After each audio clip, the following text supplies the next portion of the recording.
Saviez-vous? Alors après avoir parlé d'Hippocrate, de Théophraste, de Dioscoride, je sais plus, d'Andromaque l'Ancien, on peut parler de Galien. Alors du coup, Galien, ses dates, on peut lui accorder 129, 200 après Jésus-Christ environ.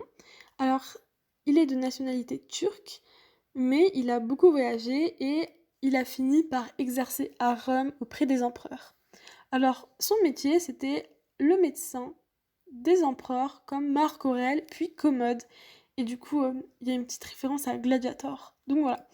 Alors, pourquoi on parle de lui? Surtout parce que il a comme titre le père de la pharmacie, pardon. Et du coup, c'est le nom du serment des pharmaciens. Alors Galien, qu'est-ce qu'il a fait dans sa vie? Il a surtout travaillé sur l'observation des blessures de gladiateurs et du coup, super intéressant. Du coup, vu que c'était à Rome et tout, voilà les gladiateurs. Et en fait, il a vraiment une partie prenante des doctrines d'Hippocrate avec l'observation clinique et la doctrine des humeurs. Donc voilà, si vous savez pas de quoi je parle, faut aller voir Le Saviez-vous d'Hippocrate.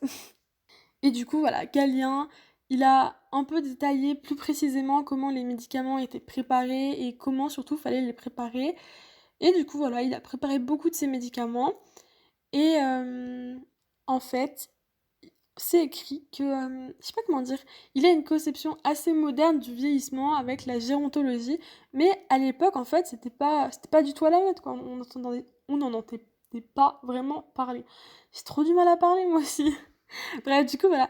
Donc, il a fait environ 400 à 640 ouvrages, mais voilà, en fait, Galien était vraiment très célèbre pour sa grande capacité à écrire.